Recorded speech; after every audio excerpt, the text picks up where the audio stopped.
Welcome to the Bucher and Friends podcast, co-starring 10-year NBA center Ryan Hollins. Couple pump fakes, leans in, shot blocked by Ryan Hollins. Hollins sent that into the third row. 6 rebounds and 8 assists. Hollins climbs the stairs. Down the floor. Ryan Hollins! He is the high jumper! That's what I want to see. Give me some gunpowder and throw the hammer down. And now, here is your host, Let's send it over to Rick Bucher. Rick Bucher. Welcome to another episode of Bucher and Hollins, subsidiary of Bucher and Friends, part of the United WeCast Network. I'm Rick Bucher. You can see me on FS1. You can read me on Bleacher Report. You can hear me on radio.com. You can follow me on Twitter at Rick Bucher and on Instagram at Rick_Bucher. He is NBA vet Ryan Hollins. You can see and hear him on a variety of ESPN platforms, and you can follow him on Twitter at the Ryan Hollins and on Instagram at simply Ryan Hollins. All right, Ryan, so we are, we're coming into the start of the season for many people, which is Christmas, and I wanted to get your take on a couple things, but I wanted to start with the actually, you know what I want to start with? I want to start with how big of a deal is Christmas in the Hollins family? Because you got some youngins. We've kind of jumped. My kids are teenagers now, so it doesn't have the same quite of the we're not doing the whole Santa Claus thing. We're past that. I'm just wondering, do you guys celebrate it? How do you celebrate it? How hard do you celebrate it? Well, I hate to. Are you bursting the bubble? Trump your answer. I don't celebrate it at all. Yeah, I don't celebrate Christmas at all. Do you celebrate Kwanzaa?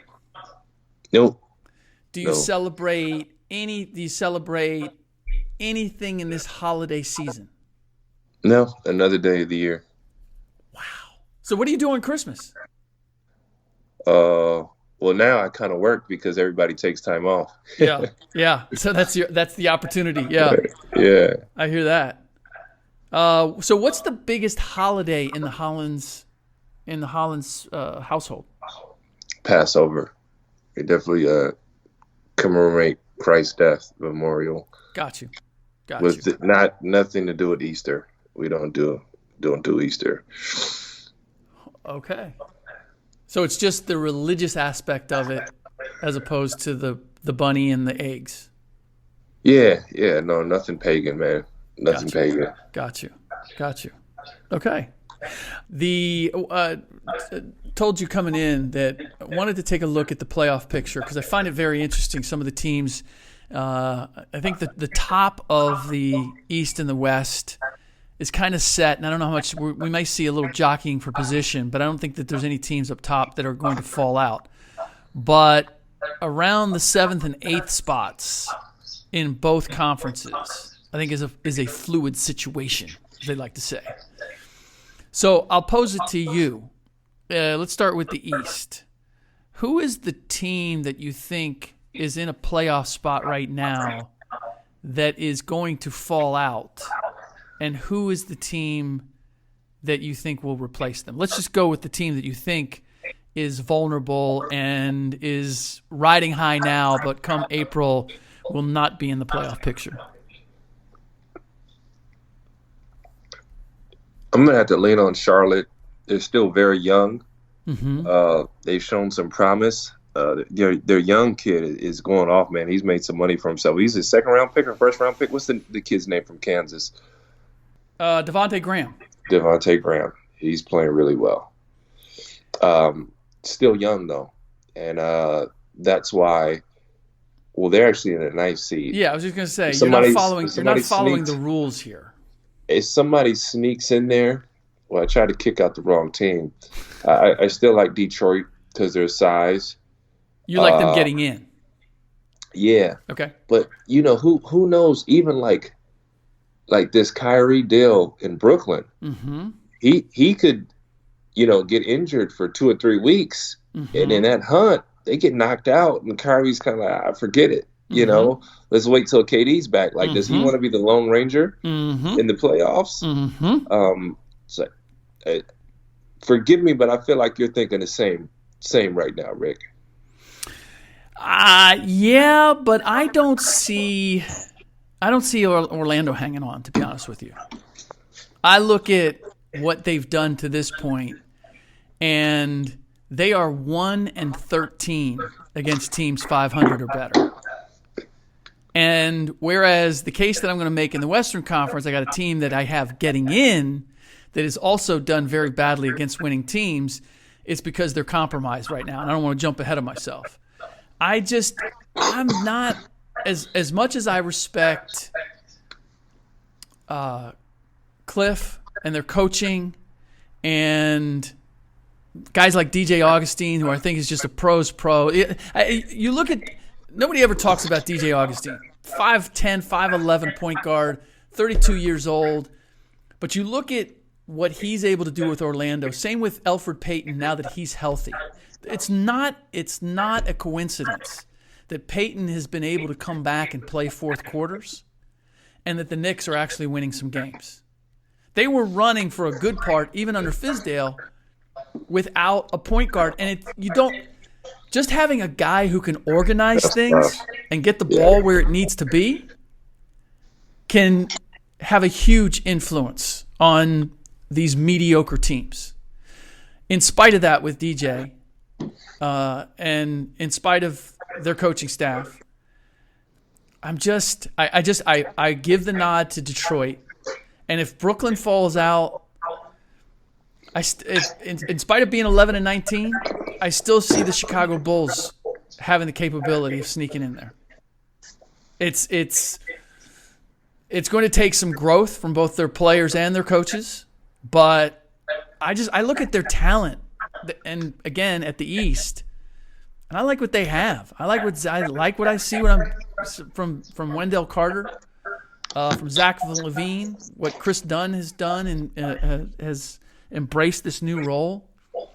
But that requires Brooklyn to fall out, and I'm not fully convinced that Brooklyn is going to fall out. My pick is Orlando drops and Detroit jumps in because of the size, because of the way Derrick Rose is playing, because that's a veteran team that not only made it last year but wants to hopefully, in their minds, do a little bit better than they did last year, which was to get promptly swept out with Blake Griffin sidelined. So I've got Orlando out. I've got Detroit in. You got Detroit in, and you have Brooklyn out? Is that what you're saying? Yeah, I don't see Orlando dropping out. The teams that you named ahead, or you looked at, just the experience means so much. I don't think they're over the hump because it wouldn't be in the situations that they're in now, which is out of the playoffs. Now, granted, it is the East, and these teams are going to slop their way through, so maybe strength of schedule will have a big play.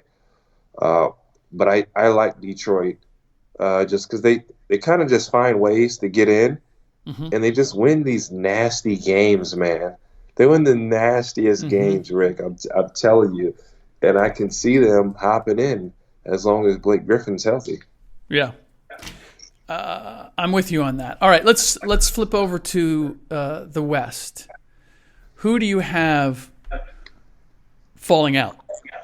Let me scroll over to my Western Conference. Falling out. Oh, and for those who may not be familiar, I was saying Steve Clifford, the Magic coach, is he's whatever they are, he's going to get the most out of them. I just am not certain that they have enough. They squeaked in last year. One injury, and they're, I don't know that Markelle Fultz has evolved the way people hoped. He was supposed to be the difference maker. I don't think that's happened. That's why I'm dubious on Orlando. Yeah, I mean, I like them defensively, though. It's not always pretty. Yeah.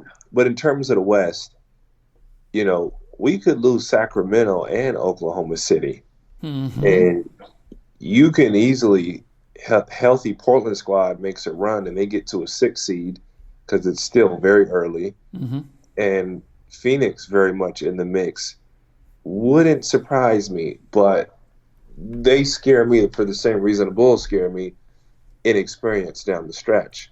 But how much is Ricky Rubio going to help with that?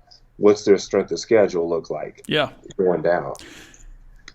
It actually, I was motivated to bring this subject up because you put out, I think it was on Instagram, asking the question, are the Suns going to make the playoffs? You think that they are. Are you planting a flag on that? Well, I believe Oklahoma City has a team to be there, but I think that they're just the injury away. They're Gallinari missing time, Chris Paul having a hamstring, who knows something with Steven Adams. Yeah. But they're kind of just holding together. But I actually like that squad on paper, not to be a contender to make noise, but I like them. I could see them in the playoffs, and they're competitive. They're doing what I expected of them. But in the West, they can't afford an injury. Like, there's no backup. Like, I don't trust Dennis Schroeder as my starter over, a game or two, And that's my concern with OKC. We know Portland's coming, and we know the Kings are out. And it could be two of them going home. Yeah, my pick is, without question, is Sacramento falling out. And Portland getting in. And as I said, they're my pick in spite of the fact that they have not been successful against winning teams to this point either. But I think there's an extenuating circumstance. Zach Collins is hurt. Yusuf Nurkic is hurt.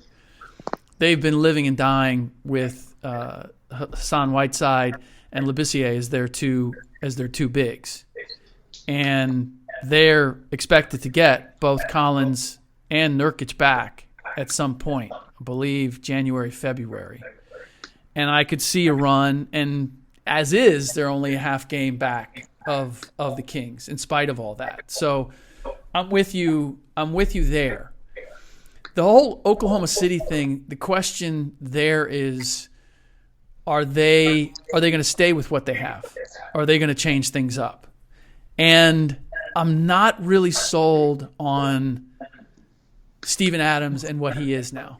I think he's, for whatever reason, has fallen off in effectiveness tremendously. And I don't know how much of it is the game. And now if you can't shoot from at least 16, 17 feet as a big, you're a liability. Or whether it's physically he's fallen off enough that the game is more difficult for him. But he has become a better interview than he is a player at this point. And that wasn't always the case. So the thing with the Suns, I got to get your take on this because I was at the Suns Clippers game last night.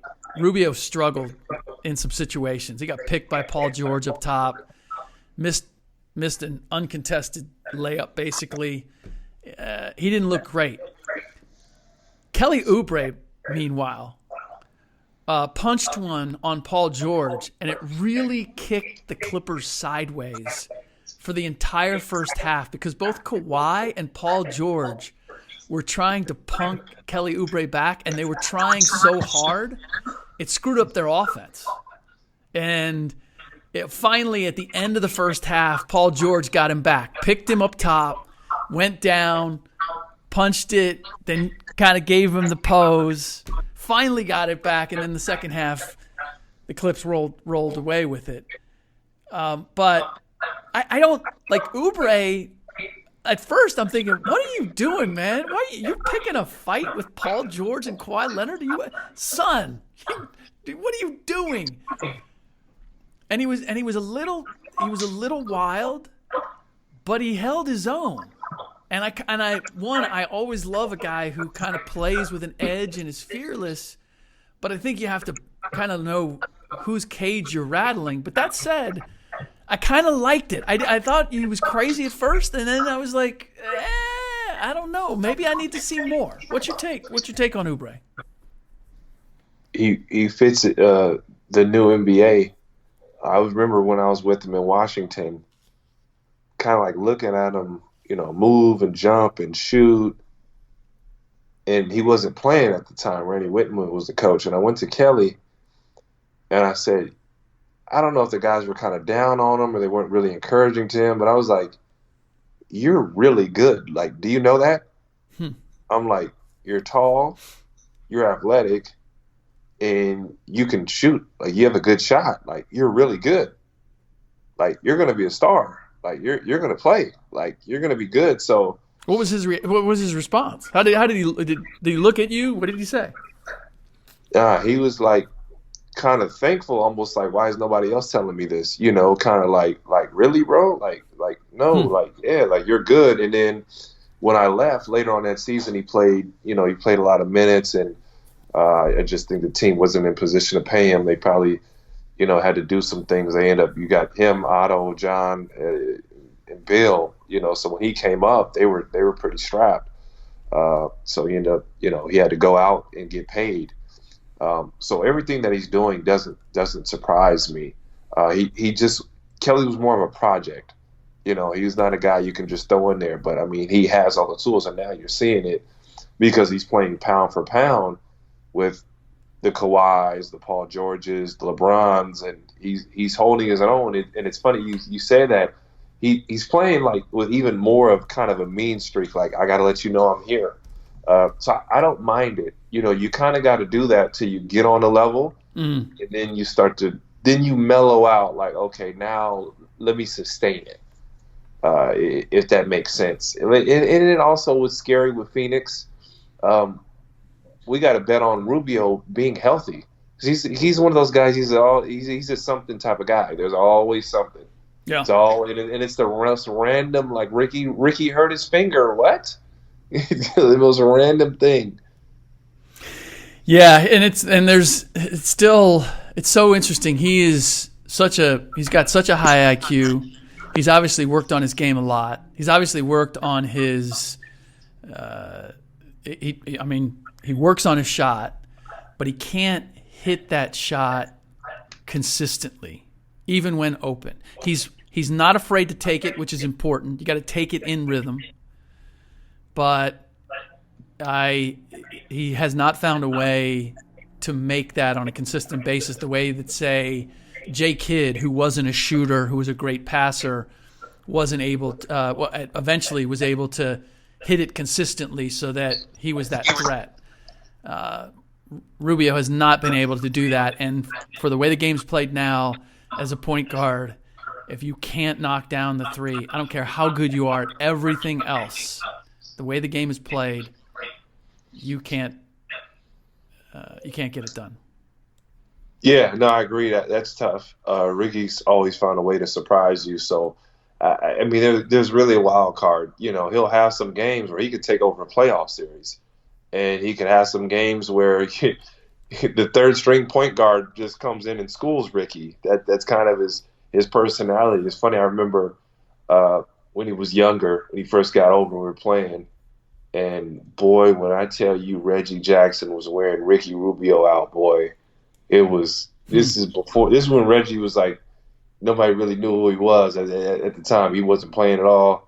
It was like, nah, this guy's good. Like, he's going to be all right in the league. Like, he was wearing Ricky out, man.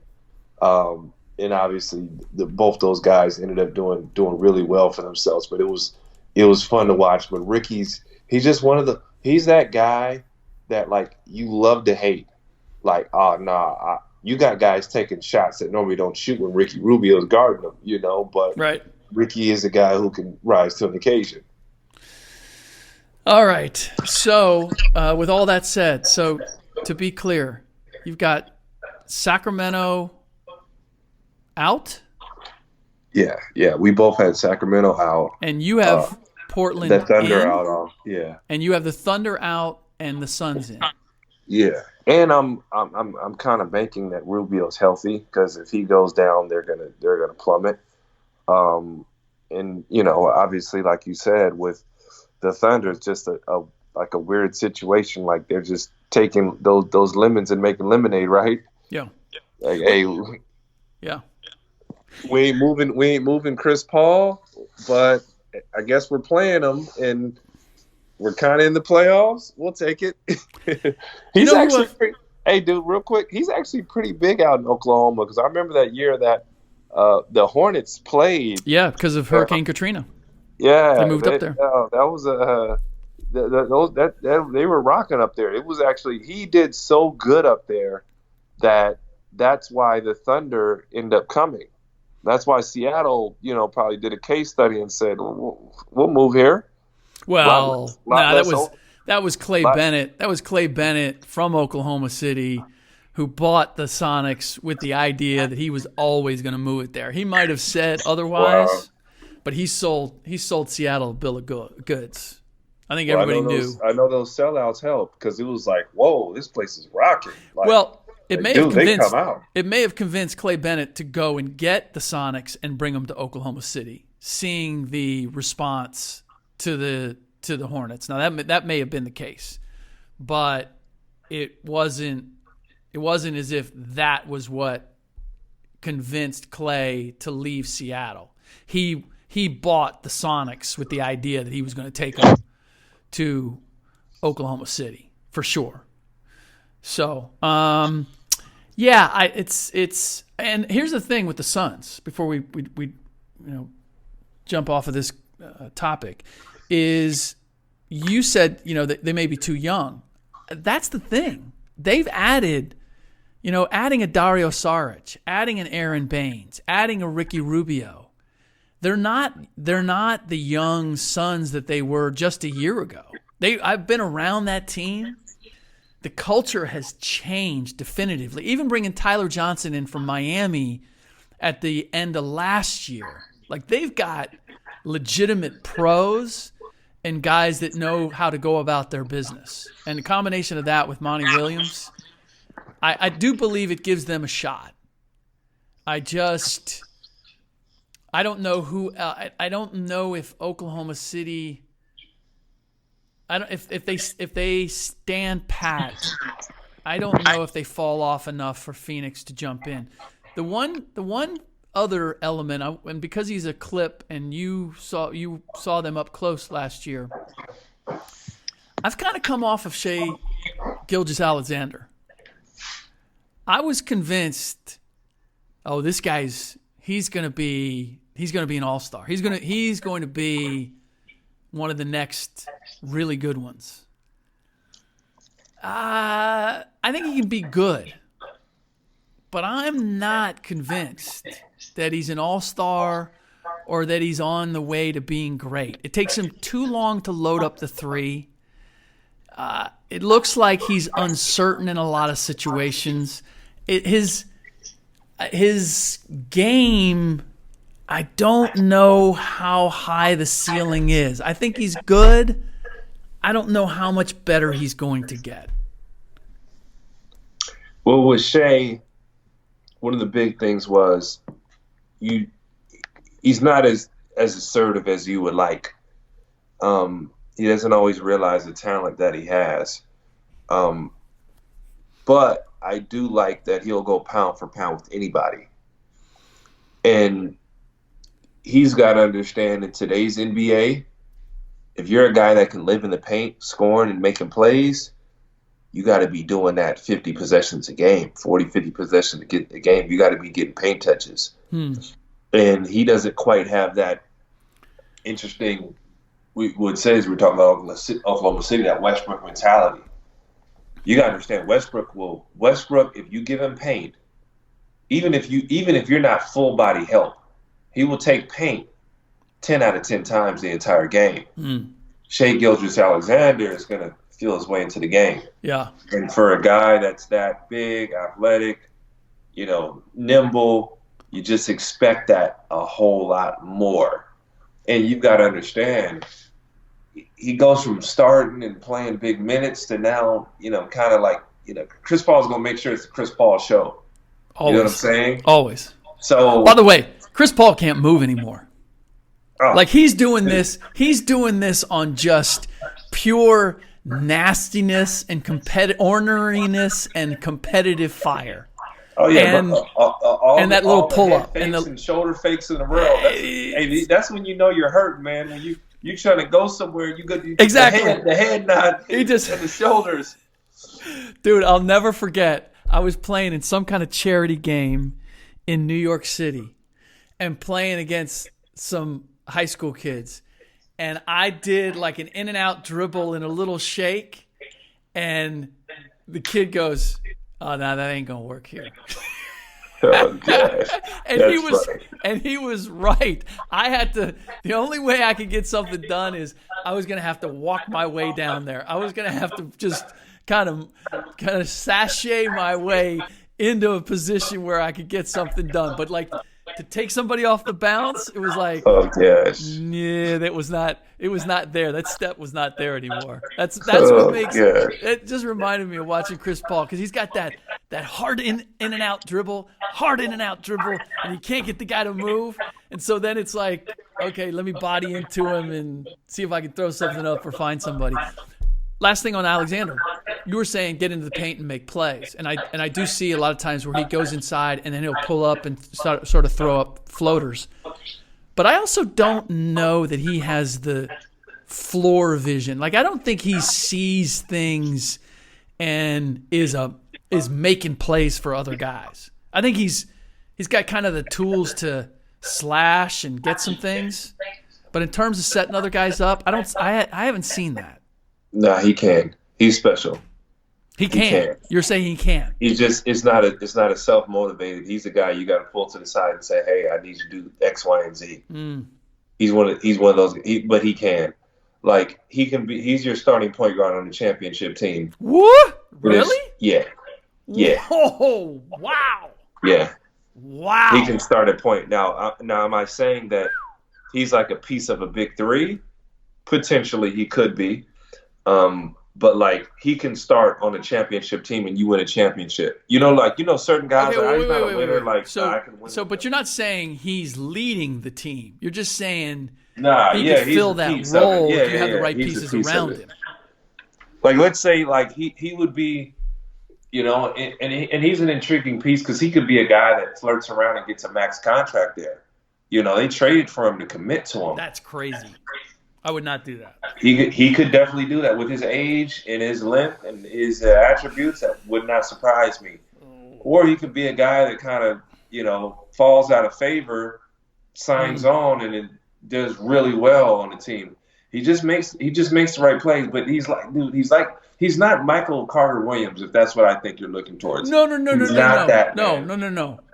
I don't think that. I'm not dropping him that far. Yeah, it's more that I had very high expectations for him, and they've been tempered the more that I've seen him. If you went in looking at him, and you're waiting for this big show, nah, he just makes the right plays in the game.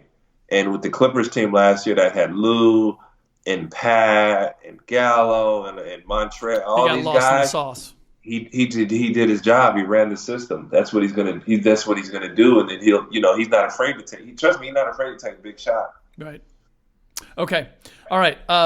Last subject I want to get to before we say goodbye is there are a couple of guys, and this is the problem with parity, is that there's not a great motivation to make a blockbuster deal. I think it's also the issue with this particular season, and that we're not anticipating that any big names are potentially on the move. Last year was Anthony Davis with New Orleans, and is he going to go to the Lakers? And that carried a lot of weight. And obviously, we had questions about what was going to happen with Kyrie and KD over the summer.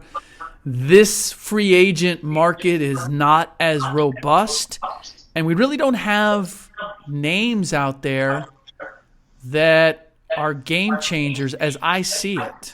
Kevin Love, Drew Holiday. Who am I forgetting?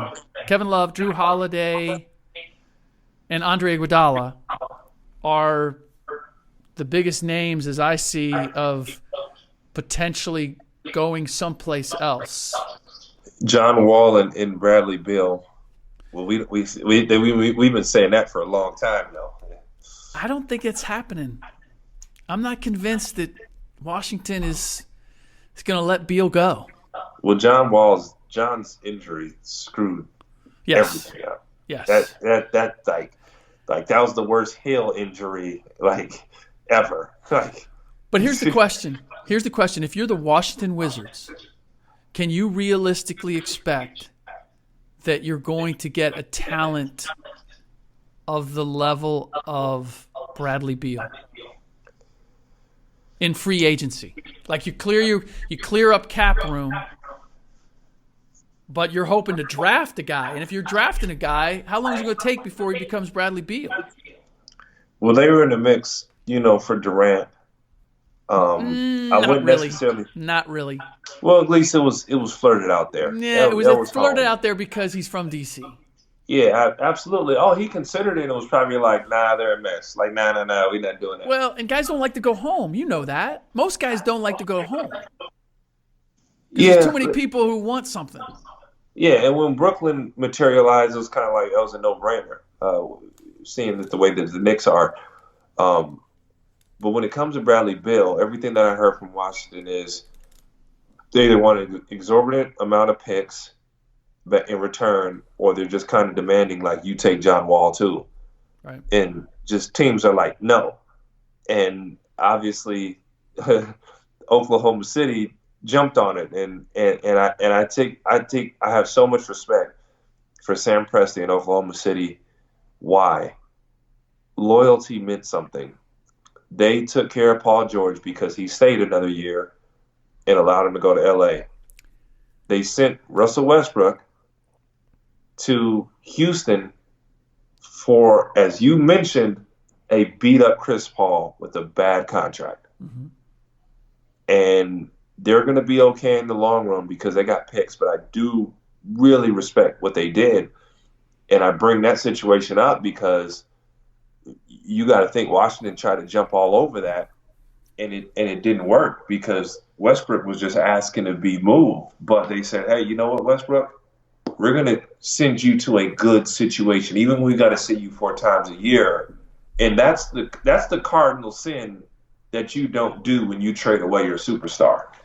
So this is the theory that I had floated to me actually earlier today by a former player in the league who I consider to be pretty prescient when it comes to understanding the business of the league.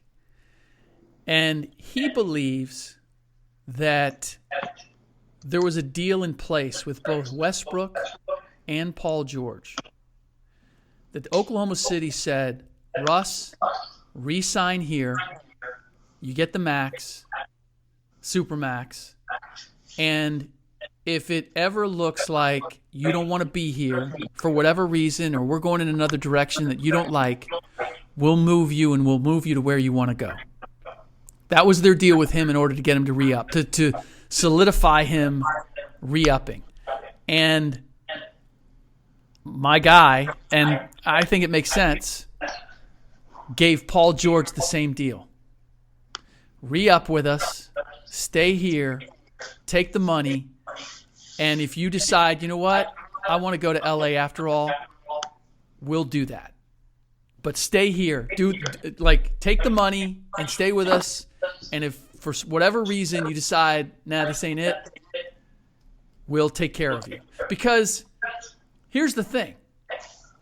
I know that Kawhi was hanging on getting Paul George. But they had those two guys. They had Russ and they had Paul George locked up on contracts. Oklahoma City, I don't know how long it's going to take them to ever replace 2 players of that caliber in Oklahoma City. They're going to have to draft them. The only way I see you doing that is if you made a promise in order to get those guys to sign the extensions in the first place. Absolutely. 120%, absolutely. And those guys had the goodwill to sign back. But I have faith in Oklahoma because look at the way they drafted. They're the process. They have drafted well. Philly, for instance, had drafted dud after dud after dud. The New York Knicks, dud after dud, and then they mess up with Porzingis or whatever went on there.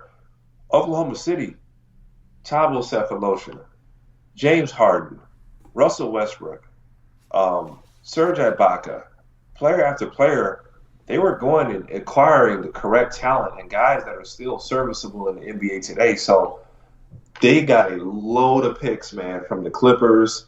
They got some from Houston. I'm not sure how good those are going to be, but I have faith in them building. They're almost, to me, when I talk about drafting and making it happen in a small market, I just love San Antonio and Oklahoma City, honestly, because they don't make a fuss about what they don't have, and they just get guys, and then even more importantly, Rick, they develop them.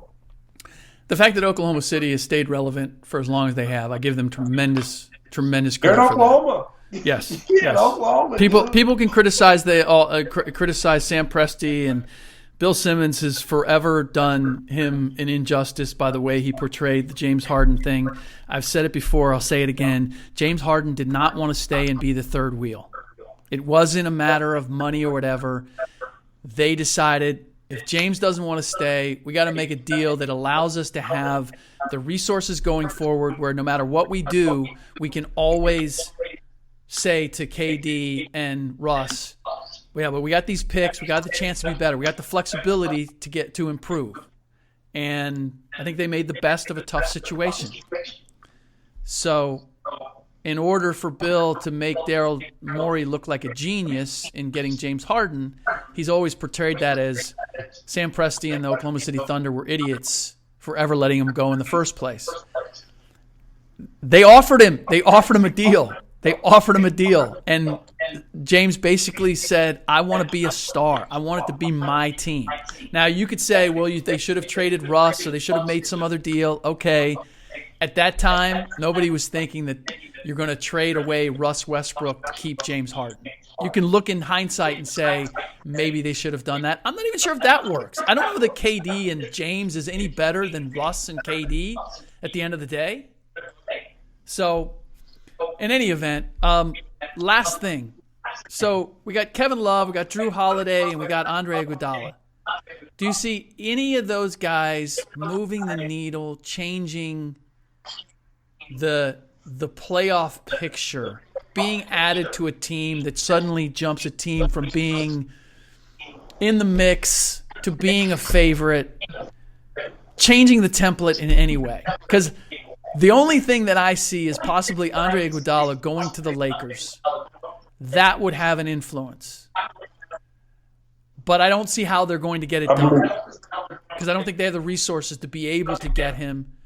So I don't see Kevin Love impacting anybody. Drew Holiday, I don't know. He's got 2 years left on his deal.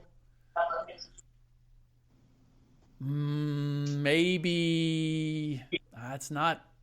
I mean, I don't know.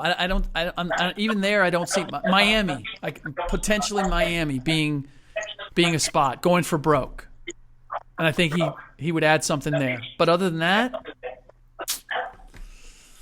I don't see it. Well, when I look at Iguodala, I believe he could be the difference between the Lakers and the Clippers winning a championship, either team. Mm-hmm.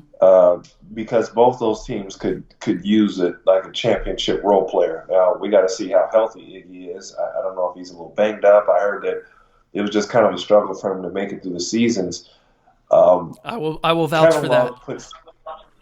Kevin Love puts Portland into the playoffs securely.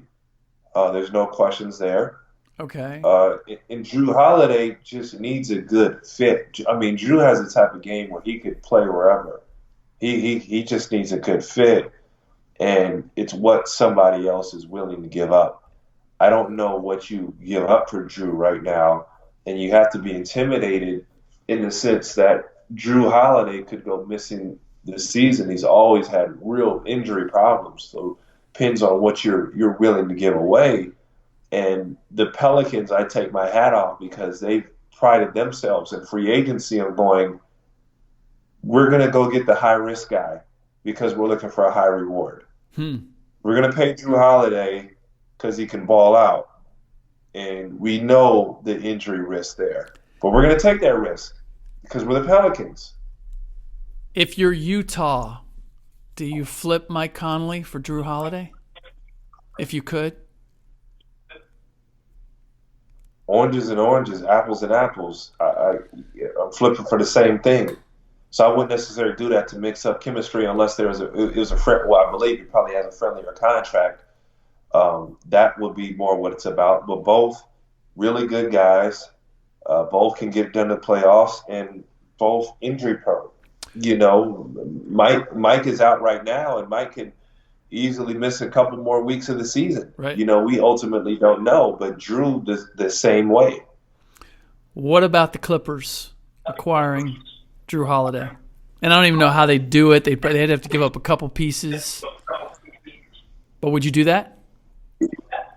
It would get a little redundant in the sense that Lou Williams is pretty ball dominant. Mm-hmm. And Drew can play off the ball. But as you've seen, like, Drew's the guy. Drew, you'll like this. We talked about Shea earlier. Shea and Drew are very similar, even though I think Drew clearly has more upside. Like, if you play Drew off the ball, he'll play off the ball and have like 5 points for the game. And you're like, damn, are you Drew Holiday? But you put the ball in his hands, and you know he's going to work. That's a fair point. So he's a guy where, in terms of coming to like a Clippers, I wouldn't do that because Lou Williams and he's actually he played with Lou in Philly. Those two can get in each other's way. I remember playing against them in the playoffs, and we were so glad that Drew wasn't aggressive. We were so glad that he was not aggressive because I believe it was game 2 or 3, and he kicked our butts. He kicked our butts, Rick. And not too many guys can beat you the way he does because he takes you to the basket with him, man, and you can't help. I'm shocked that the Pelicans have not been better. I don't know which has been the bigger disappointment. I tried to tell you. Yeah, you did. Listen. You did. But I look at their roster. You can't tell me that is a 7-22 roster. You just can't. You're going to tell me that roster is worse than the Memphis Grizzlies roster? I looked at, obviously we can count Zion, but I started to see how depleted they are. You know, without them, they really don't have much, Rick. Well, I'm gonna be honest. Like JJ Redick's there, but JJ is like a part of a good team, not the bad team. No, I get that. I need JJ now, so they really don't have pieces, man. Offensively, is not the issue. Defensively, they're horrendous. They're abysmal. Oh, they're soft. They're so bad. They're soft. And that to me, they don't have a 5. They don't have a shot blocker. What, Jackson Hayes? What are you kidding me? He's too young, man. He is young, but I don't know. They've got some length. They've got athleticism. Lonzo Ball was supposed to be a good defender. He's been exposed. Brandon Ingram doesn't give me nearly enough. He gets torched down there. No, there's issues. I haven't heard that Al Gentry's in trouble, and he and David Griffin, the GM, are tight. And he's supposedly tight with the ownership. Al is. But they got pieces, man. Maybe they can get in the running for another one of these big pieces, and you know they got like a lot of guys like Josh Hart suffers because Drew Holiday's there. They're pretty similar in that Josh is going to need the basketball, but they're just missing a lot, man. They're not that good. And Brandon Ingram, you kind of got to put the ball in his hands because the guy has a lot of upside. So it's like we got to see what it is, but he's not a winner yet. Well, yeah. To me, he's a guy who gets buckets on a bad team right now. Like he's not good enough. He's good enough to get buckets. He's not good enough to get winning buckets. And that's why I always told people I took Kuzma over him for the system. Yeah. But you gotta let him go and figure that stuff out, because if he turns into a winner, he's got a lot more potential. He got a lot of darn potential. Yeah, right place, right time. Obviously, New Orleans is not it. All right, that does it for this episode of Bucher and Hollins, subsidiary of Bucher and Friends, part of the United WeCast Network. Please rate and review the show. Tell us what you think, good or bad. And if you want us to do something for you, screenshot that review and send it to @BucherFriends, and you will be eligible to win a prize. That's all you have to do. Just screenshot it, shoot it to us, and you will be eligible. You will be in the drawing. In the next podcast, I will be joined by Mr. Will Blackman, and we will anticipate what happens on Christmas Day with the start of the NBA season for most people, as well as the breakdown of would Jerry Jones really give up some authority and control in order to get an Urban Meyer to do the Jimmy Johnson thing all over again? We'll get Will's thoughts on that, along with everything else. In the meantime, for Ryan and myself, as always, thanks for listening.